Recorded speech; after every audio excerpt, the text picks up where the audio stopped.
पंचनामे करत असलेल्या तलाठ्याला सर्पदंश। जामखेड तालुक्यात घडली घटना। अतिवृष्टीमुळे संकटात सापडलेल्या शेतकऱ्यांच्या शेतीचे पंचनामे करण्यासाठी गेलेल्या तलाठ्याला सर्पदंश झाल्याचा प्रकार समोर आला आहे।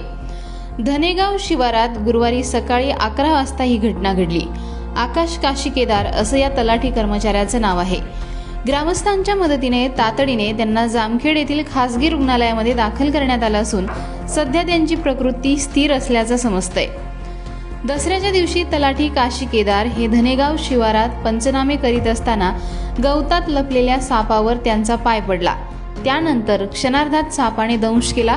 काशीकेदार यांना चक्कर येत असल्याने सोबत असलेल्या शेतकऱ्यांनी त्यांना तात्काळ 4 चाकी वाहनातून रुग्णालयात दाखल केलं।